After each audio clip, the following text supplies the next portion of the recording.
Hello friends, welcome back to IEN Facts Canada and happy New Year 2025. My name is Anne, a registered nurse here in Canada. For those of you who are new to this channel, I hope you guys are doing great. I hope you've been well. I know it has been a couple of months that I have been offline, but I thank God that I am back now and I have amazing videos lined up just for you. So if you have not yet subscribed, kindly subscribe and don't forget to hit your notification bell so that you can be notified once we upload a new video. Thank you so much. All right, so this being a new year, I want us to start it right, especially when it comes to nursing registration for the internationally educated nurses. And I want us to look at the three major common mistakes to avoid during your registration process here in Canada. All right, so I can tell you for sure that these mistakes have caused a lot of delays and a prolonged process for so many other people, and I want you to learn so that you don't end up in the same pitfall. All right, let's begin. Well, you all know by now that for any foreign nurse to be able to practice in Canada has to be licensed or registered in either one of the provinces in Canada. Okay, and that is because nursing is a regulated profession here in Canada as it is in so many other countries. The only difference that might be there is that Canada has various provinces and every province has its own regulatory body, and you might have and one province can even have more than one regulatory body for the nurses, bearing in mind that we have different nursing professions. So that might be a little different depending on where you come from or the country that where you come from. Probably if you only have like one regulatory body in your country, just like where I come from, we only had like only one nursing regulatory body. So that might be the only difference, but otherwise nursing is a regulated profession, and that's why it's very important for every nurse that is planning to practice to be licensed wherever they want to practice in. Okay, so to begin with, we are going to go ahead and look into the first common mistake that you should be able to avoid. Okay, whether you are planning to start your registration process, whether you have started or whether you are already in the process. Okay, so this should apply to all of you. Okay, so mistake number one to avoid is starting an application with unclear understanding of the process and the requirements. Okay, so that is starting an application with unclear understanding of the process and the requirements. And this is very important because it's like the main thing for anyone who is planning to apply for a nursing registration here in Canada. It's one of the basic things that you should be able to do, and that is be able to gather all the information that you need and be able to identify what documents you need for that application to be successful. So it all comes back to the preparation that you have been able to make. So number one is having all the information that you need and not necessarily relying on the information that we give you online. Because I know I have done a couple of videos with guidelines and information on different applications for different provinces, but it is for you to make a due diligence to go back into the website of the regulatory body that you have chosen to apply to and be able to get more information and also confirm what we've been telling you. Okay, so make due diligence and gather all the information that you need. Prepare for that application, and then be able to know what documents you need, where to get them, and how to send them, like all those basic things that you need to know.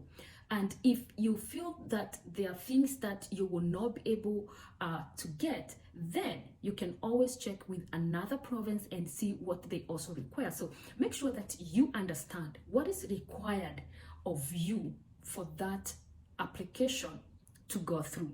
I know the process may come in stages, because sometimes you don't need to do like everything all together for some provinces, and so therefore every stage, make sure that you are ready with whatever is needed for that specific stage of the process. All right, so that comes to preparation. And I believe even all these other mistakes that we are going to look into, it all comes back into the preparation part, because if you're well prepared, then everything should be able to go as planned.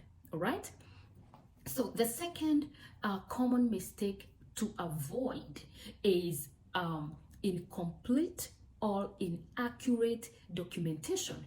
And that could be either you're missing credentials, or your education history is incomplete, or you have made some errors in your personal information. All those comes together into incomplete and incorrect documentation. And that is one thing you want to avoid, because otherwise your application is going to be rejected if it's incomplete. So you want to make sure that your documentation is as accurate as it can be, and that it is complete. And back to the basic preparation: know what documents you need, where to get them, and make sure that they are accurate as much as possible. When it comes to your credential assessment, make sure that you have had your credentials assessed, okay, and know which organization is accepted by your regulatory body, or the province that you're applying to. Which one is it accepted for your credential assessment? Because some provinces, they want your credentials assessment to go through the NNES, some don't. And also depending on which country you come from, it is different. There are some people from certain countries that can bypass some of the requirements. Okay, so make sure that you have all those details and plan ahead of time, and if you know that your country is exempted from a certain requirement, then it will save you time and money when you start your application. And all that information, you will find it in the website of the regulatory body that you are applying to. So they have all the requirements outlined for you, so that you can be able to plan ahead of time. Okay, when it comes to your personal information, sometimes we make errors, either name spelling, or maybe you have had your name changed for whatever reason. Okay, and your credentials and your identification document, they are reading two different names. Okay, so you want to make sure that your credentials and your identification documents, they have the same name, so that it doesn't appear like it's two people with one application. Okay, and if you have had your name changed, you can get a name change affidavit, either from an advocate or a public notary, and that is just to say that the said person in the credentials is the same person that is said in your identification document, so that you can avoid any name discrepancy. Okay, so you want to make sure that everything aligns as it should be, so that you can avoid a rejection or the back and forth communication just because you are missing a document, or just because something is incorrect, of which you should have prepared in advance.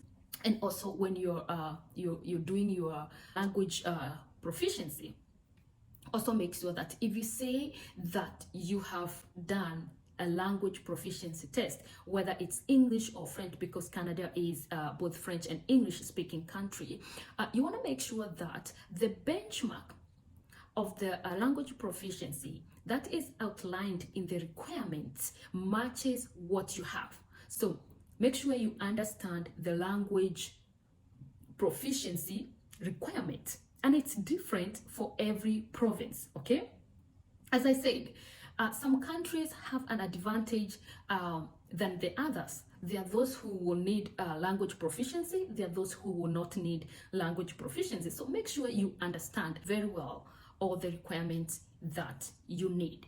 Okay. The third mistake to avoid is submitting an incomplete application. Okay. And depending on what stage you are, whenever you are submitting your documents for that stage, make sure that it is complete. Make sure that it is correct. So you have the job of reviewing everything that you put in, every information that you want to submit. You have the job of reviewing everything to make sure, or double checking to make sure that everything is as it is requested, right? So that you can save time. You know, when you keep getting the emails, like the back and forth correspondences, if the regulatory body asking you for one thing or the other, and sometimes you need to involve even the third party, the more time you're going to use in between. So you don't want that to happen. So you want to make sure that you have prepared well in advance and that you have everything ready for every step or every stage of your registration process. Okay, and it can be a little bit challenging, but try to your best level to make sure that you have everything going as it should. Okay, so that's the third mistake that you should be able to avoid. One very important consideration, apart from the mistakes that we need to avoid, and as I mentioned, they all come, all these mistakes, they all comes to the basic, understanding the process and understanding the requirements that you need for every province.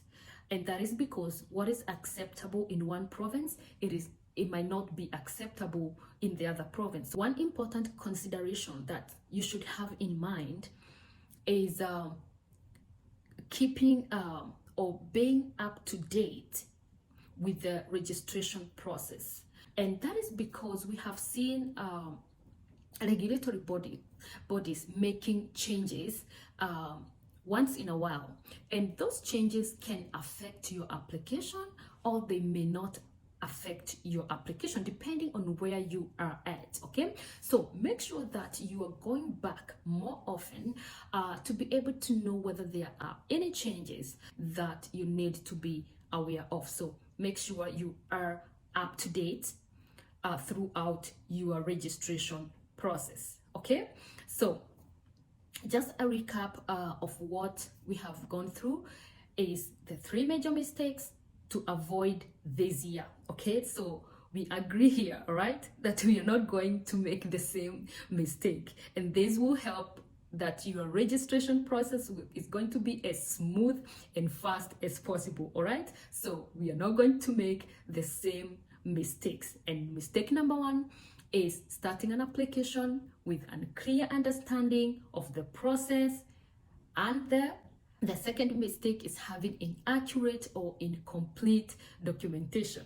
Mistake number 3 is submitting an incomplete application. I think that is the worst that you can do, because otherwise you know very well that your application is going to be rejected. You don't want that to happen. So make sure that your application is accurate and complete as much as possible. All right, so I hope that you have learned and that your registration process is going to be different, and that you're going to make sure that you gather all the information that you need before you begin. Okay, and those who are already in the process, kindly make sure that you're up to date with all the information that you need to know for your registration process. All right, until next time, see you.